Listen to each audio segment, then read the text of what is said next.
this video, I'll introduce you to Durston's new Agile line of rolling mills from my friends at AutoFry.com and teach you how to etch on mild steel to make your own texture plates to use in the mill.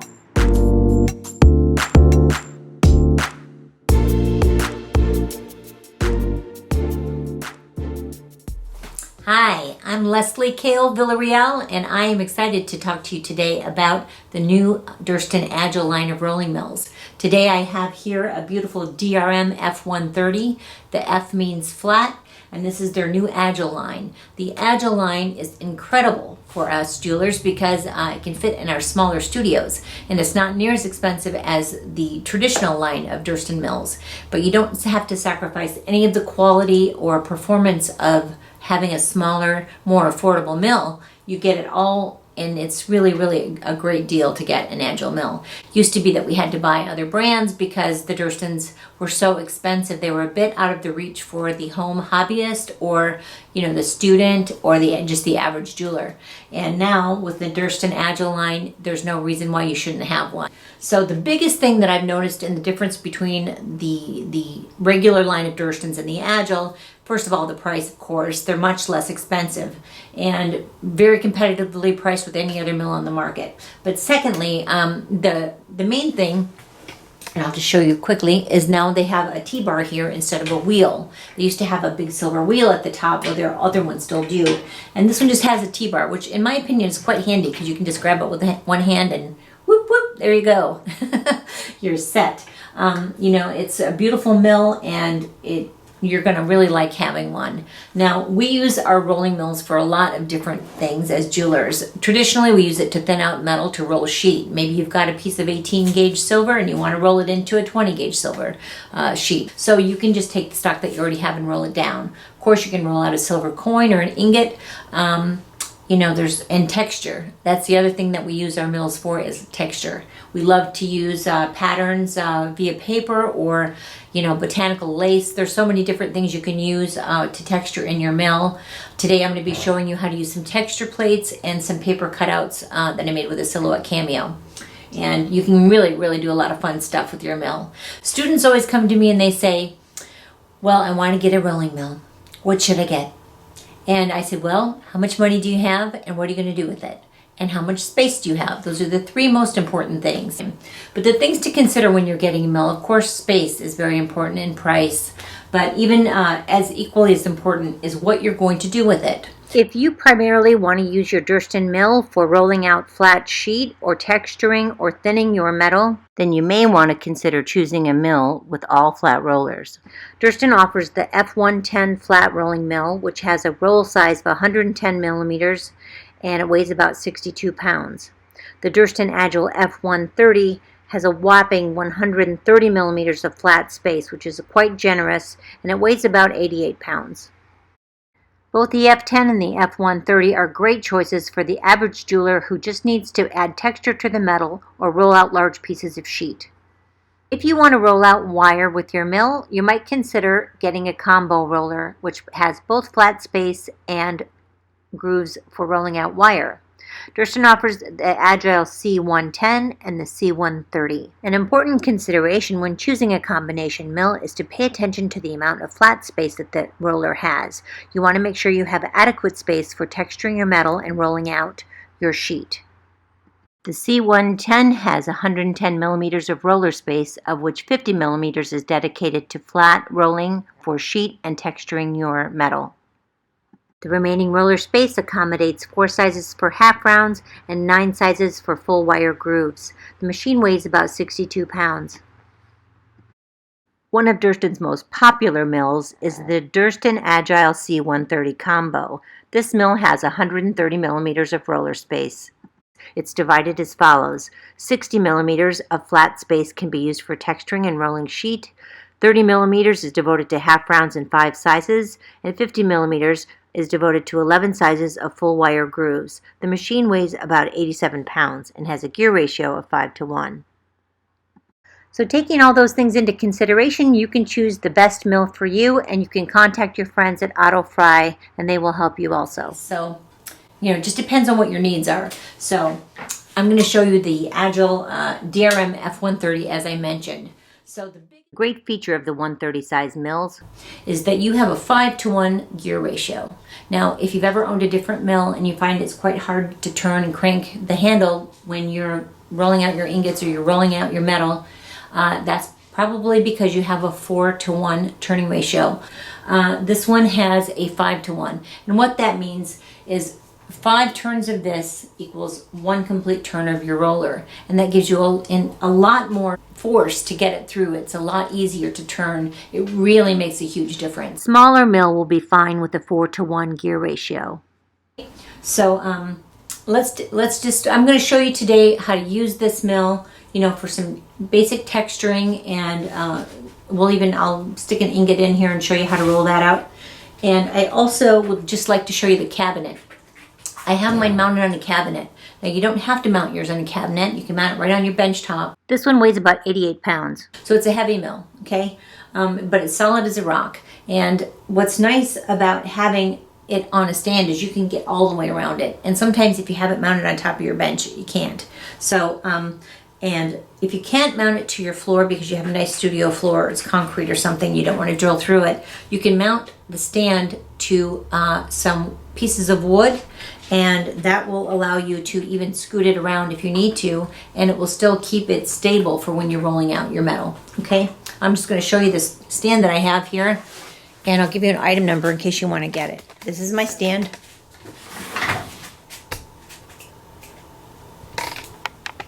You can see here I have it on a wooden platform and it's bolted down to that. And what's really great about this cabinet too is you get all this wonderful extra storage space. So I can put all my dies and any other heavy things that I have in there, and it will even just make it more secure and more sturdy.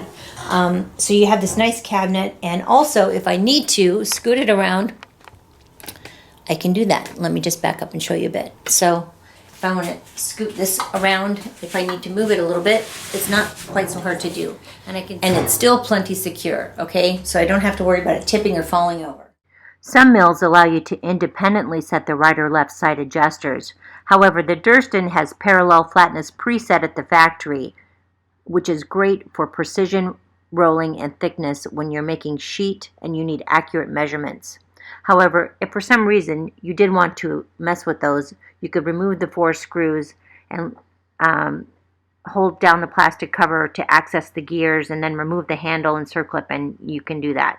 If you ever do think your mill is in parallel, that would be how you would do it. You would remove the cover and move the adjusters independently while checking the alignment of the rolls. The inner numbers are metric and the outer numbers are in inches. They're there so you can make precision-sized materials. To open your rollers, you turn the handle clockwise, just like a clock. And to loosen your rollers, you will turn it counterclockwise. It makes perfect sense and it's easy to remember.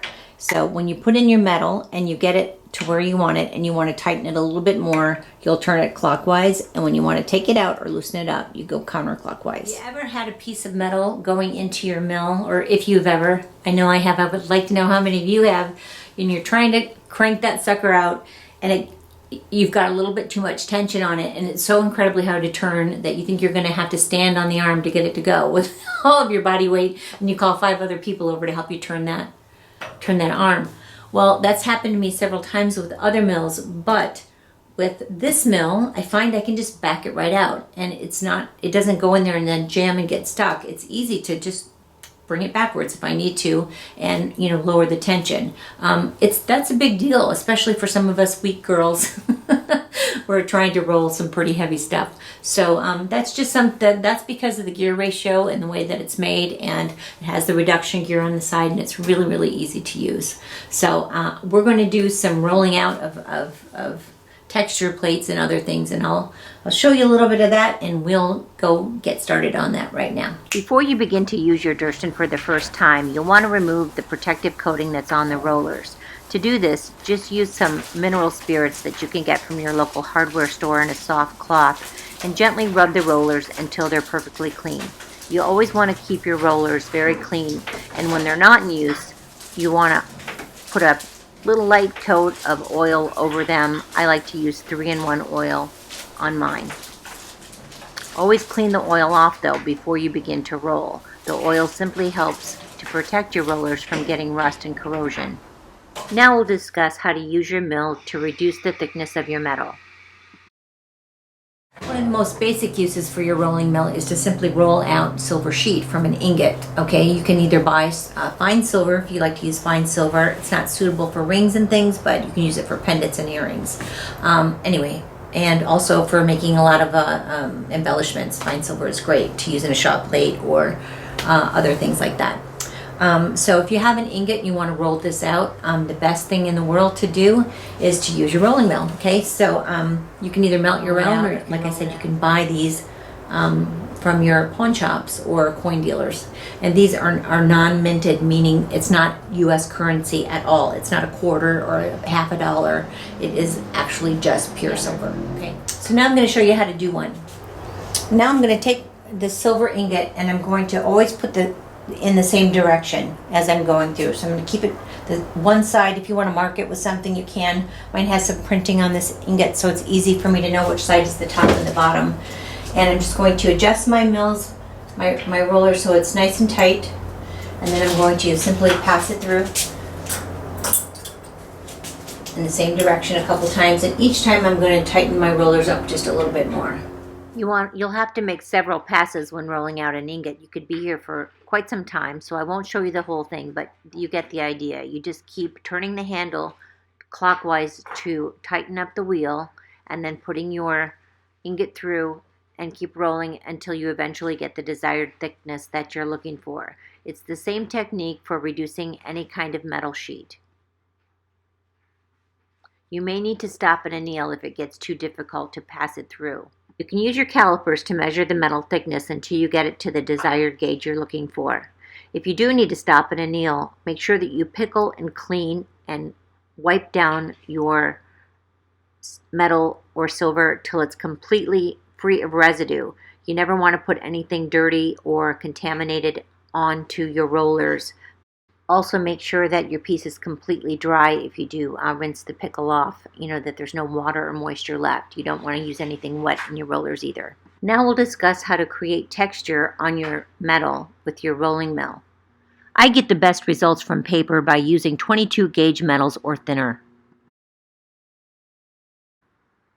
Something you can buy pre-cut is a laser printed cupcake wrapper from Amazon.com. They make really nice textures on your metal. Paper. So this was printed out on a silhouette cameo on 65-pound cardstock, and it was used to make this piece. And to roll this, I used a piece of foam and some 22 gauge copper, and I'll demonstrate that for you later in the video. These next images were also made with 65-pound cardstock using the silhouette cameo to create the designs. A Cricut machine or a silhouette cameo machine are basically like little paper cutters, and they cut out for you patterns and shapes to make your textures. You can use your own designs, or you can actually purchase designs within the program, or you can import your own from other softwares such as Adobe Illustrator or Photoshop. This one was on 22 gauge silver. Now we're going to roll some items here. So I have an annealed piece of copper that's been cleaned and pickled, and there's, it's been rinsed in water and it's clean, doesn't have any debris on it. That's very important. You always want to put clean metal into your mill. Then I'm going to show you a piece of textured paper that was printed with a silhouette cameo, or you could use a simple piece of watercolor paper or 65-pound cardstock, and you could use little punches to cut out a design. There's about 150,000 different things you could do, no exaggeration there, for items such as bone skeletal leaves that you can actually buy at Michael's craft store. You can use lace, you can use a million items, the cupcake wrappers that I talked about in other previous videos. There's a lot of different things that you can use in your mill, but I'm just going to run through and show you how they work. Now, when you're using non-ferrous metals for jewelry, such as silver, brass, copper, gold, etc., you do not have to worry about scratching your rollers, because the rollers are induction hardened to a 64 Rockwell. Metal is much softer than they are, okay? If you've annealed it and it's clean and you don't have any debris on it. Okay, so you take your metal and your pattern, and to help push it through, I like to use a piece of cardstock. There's a lot of people that will tell you that you can use foam, and I'll show you that too. Foam does help. The only thing with foam you have to watch out for is, let me get a piece of foam here. This is a piece of foam, a really thin foam that I got from Amazon too. If you're going to use foam, it's going to make a texture on the back of your metal. So if you don't like that, then you may not want to use the foam. All right, so you can just use the foam, your silver or your copper or your gold, whatever you're going to be rolling, that's annealed, and then your pattern. You don't need anything on top because this is not going to hurt your mill, okay? So we'll take our sandwich. Close our rollers till it's so tight that we cannot pull it out, okay? And make a mental note of your settings. Mine's at a 5 on the top of the machine here on the dial. So then you want to open your rollers by turning it counterclockwise and pull your piece back out. I'm going to tighten my rollers back up to that setting I just had, and for me, it was a 5. And once I get to my original mark, I'll go a little bit further and tighten it about 5 more points before I start to roll. Sometimes I go a little over, but I usually try first at the five points here. Some people call that a quarter turn. I just, on this particular mill, I just call it 5. Now I'm going to stick my sandwich back in, and I'm going to make sure that I got a nice tight roll there. And I'm going to start to turn the arm. And if it's real easy to turn, I don't feel a lot of tension, I might tighten that T-bar up just a little bit more to make a little bit more tension. That'd be good. And then you want to roll it through and take it out. All right, and then peel off the paper and the foam, and what you'll end up with is a really pretty texture. And this one's nice and deep because I use 22 gauge. If I had tried this on 18 gauge, it wouldn't come out as deep. Even 20 gauge is a bit of a stretch, but paper and foam, you can get a really nice deep impression with the paper if you use 22 gauge or thinner. You can get a nice impression on 20 gauge, it just won't be very deep. Okay? So that little piece of foam helps, but you can also use cardstock on the back if you don't want to use the foam. Now let's talk about using steel plates for texture. This is my all-time favorite method of putting texture on my work. I like to use steel plates that have been etched with designs for long-lasting patterns that can give you up to 100 rolls. It's much better than using brass or nickel silver for your texture plates because of the longevity of the use of the plate. The plates I'm showing you right here have designs etched on with either chemical or saltwater etch, depending on where you get your plate from. Most of my students prefer the Durston, and one of the things that is a big selling feature of this is not just the quality, but the fact that the rollers open up really wide. And if you're going to use texture plates inside of your mill, you'll notice the texture plates come in different thicknesses. And if you've got one of the more economy style mills, you can't always get all of your plates through. So it says it's 6 millimeters, but actually I found it to be a little bit bigger than that.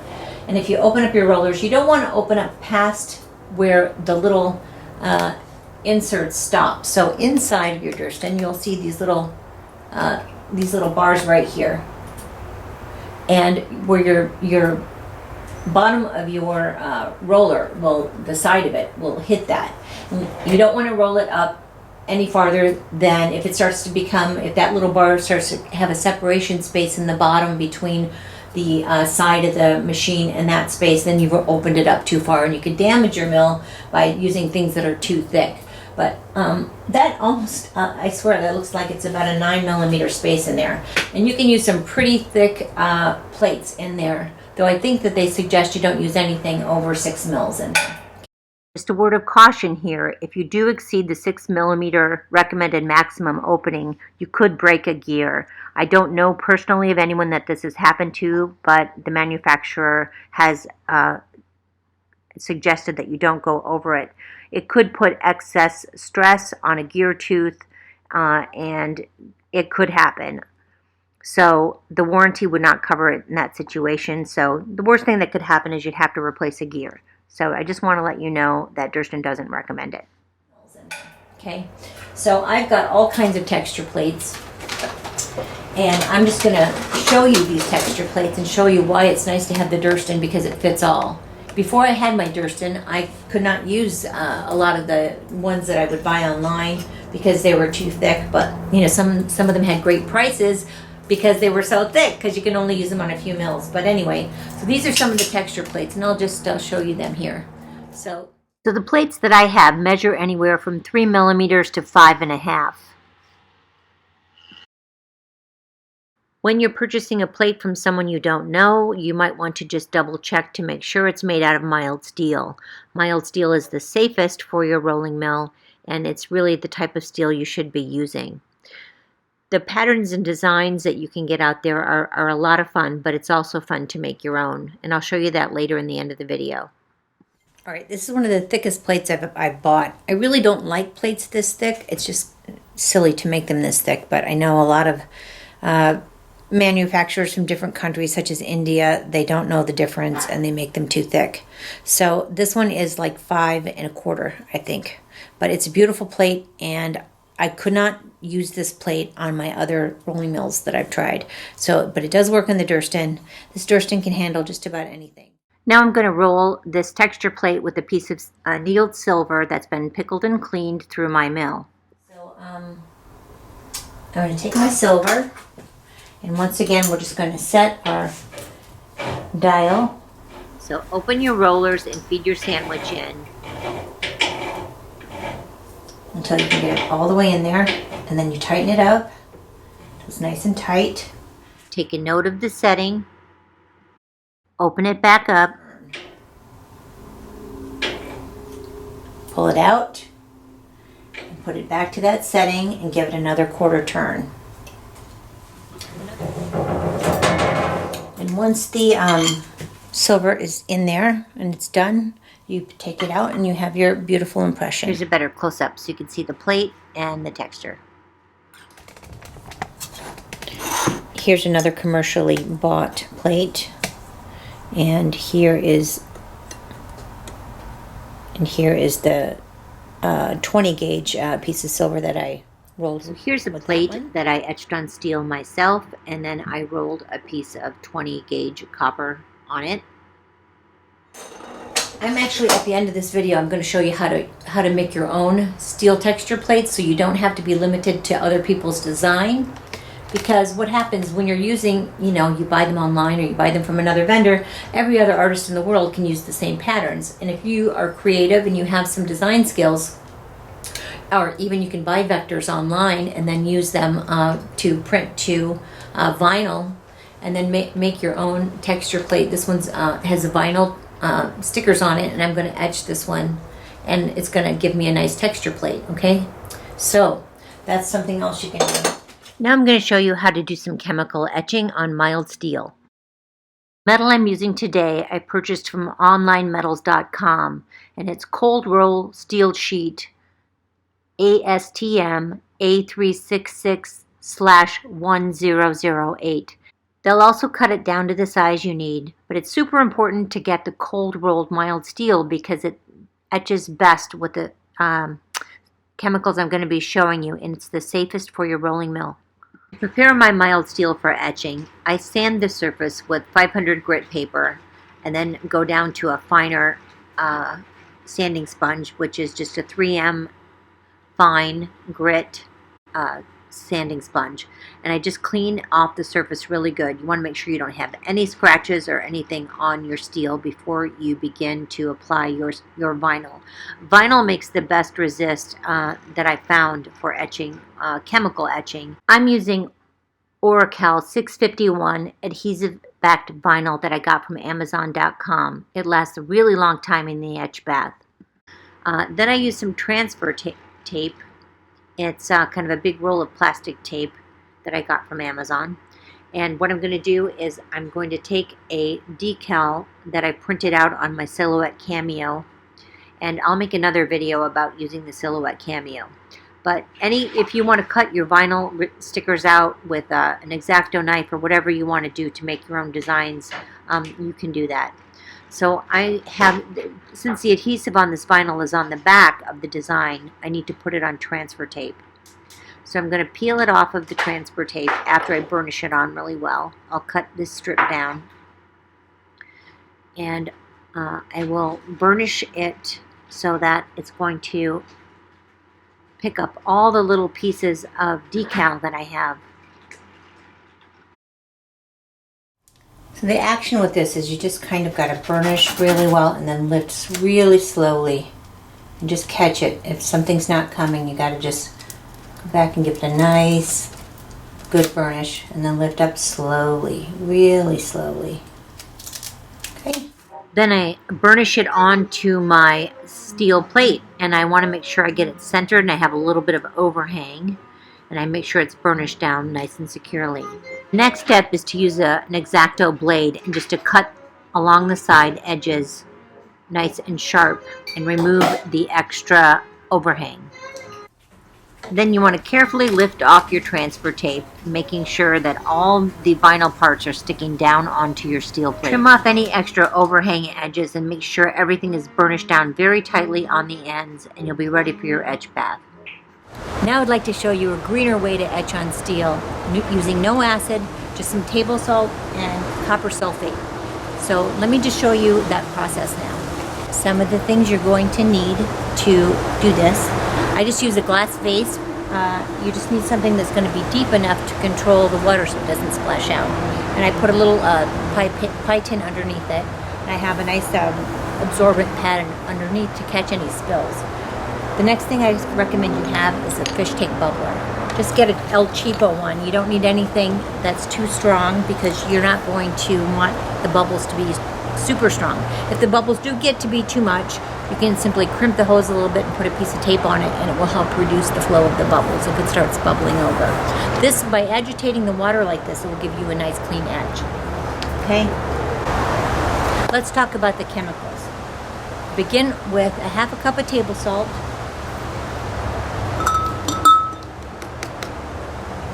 And just like baking, you want to make sure you get exact measurements for all you ladies out there and guys.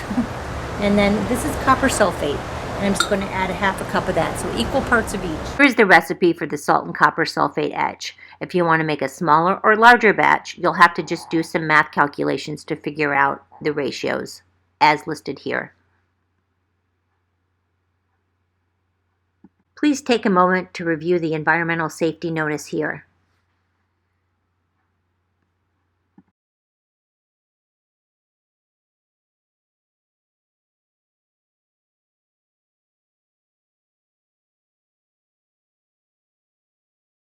Now I'm just going to put on some rubber gloves and a mask, and I'm going to stir it really well. Make sure you wear a mask and eye protection. I'm wearing sunglasses today, but normally if I wasn't doing a video, I'd be wearing goggles.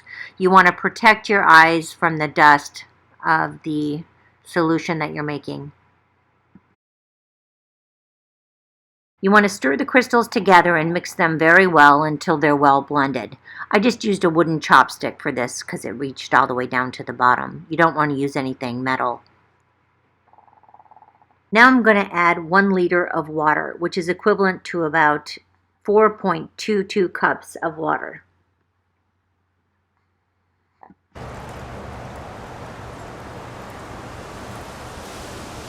You'll notice the solution turns a really pretty light blue.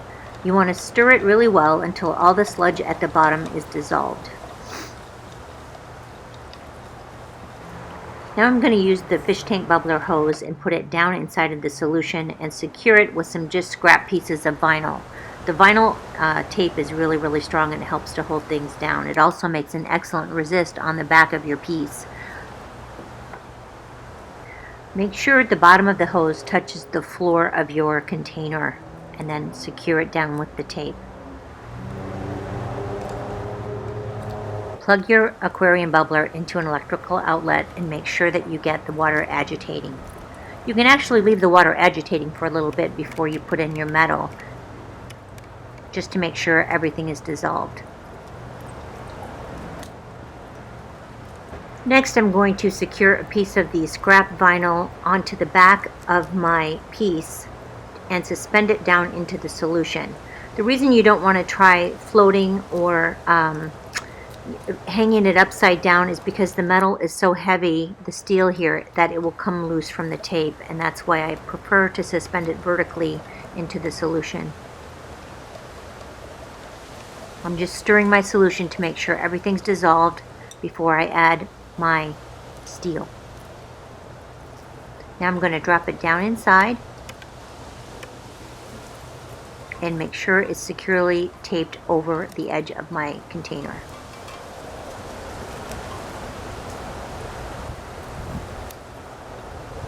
Be sure to set a timer or stopwatch so you know how long your piece has been in the solution. We're going to come back and check it in about 30 minutes. Now I'll come back in about 30 minutes and check the solution, and it will get a really beautiful copper cover over the steel, and you can simply just have a little brush. You can use a toothbrush, or you can use a soft bristled paintbrush and just brush off the copper and put it back in. I left mine in for a total of 60 minutes. So after 30 minutes I check it, I brush away the copper, and then I put it back in for another 30 minutes, and then it was done. Easy peasy lemon squeezy. You'll also notice that the water is very blue in the beginning, and as the solution starts to interact with the steel and starts to begin the etching process, it turns dark green. Okay. See you in 30 minutes. So it's been 30 minutes and I pulled my piece out of the solution. You can see this beautiful copper starting to form on the surface. I simply just take a toothbrush or a soft bristle brush and I brush it down onto a piece of paper and just remove it. Just make sure you're using a soft brush because you don't want to rip off your resist. After I get all of that removed, I simply put it back into the solution and let it sit for an additional 30 minutes.